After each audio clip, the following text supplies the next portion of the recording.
Can தண்ணீர் வெளியேற்றத்திற்கு வணிகர் சங்க பேரவை நடவடிக்கை எடுக்கும் என அதன் தலைவர் சௌந்தரராஜன் தெரிவித்துள்ளார்.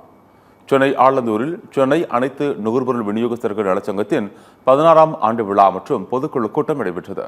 இந்த கூட்டத்திற்கு பிறகு செய்தியாளர்களை சந்தித்த தமிழ்நாடு வணிகர் சங்கங்களின் பேரவைத் தலைவர் சௌந்தரராஜன், கேன் தண்ணீர் வெளியேற்றத்திற்கு வணிக சங்க பேரவை நடவடிக்கை எடுக்கும் எனவும், கேஸ் சிலிண்டர் தட்டுப்பாட்டால் 40 விழுக்காடு உணவகங்கள் மூடப்பட்டுள்ளதாகவும் கூறினார்.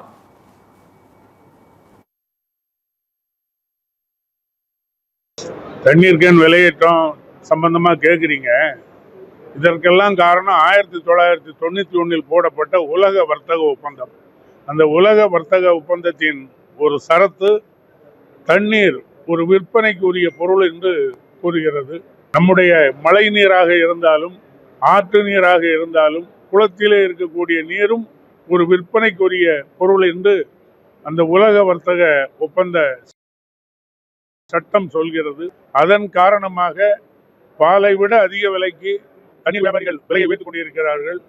இதற்கு எங்கள் தமிழ்நாடு வணிகர் சங்க பேரவை மற்றும் அனைத்து வணிகர் சங்கங்களும் சேர்ந்து அதற்கு உரிய நடவடிக்கை எடுப்போம்.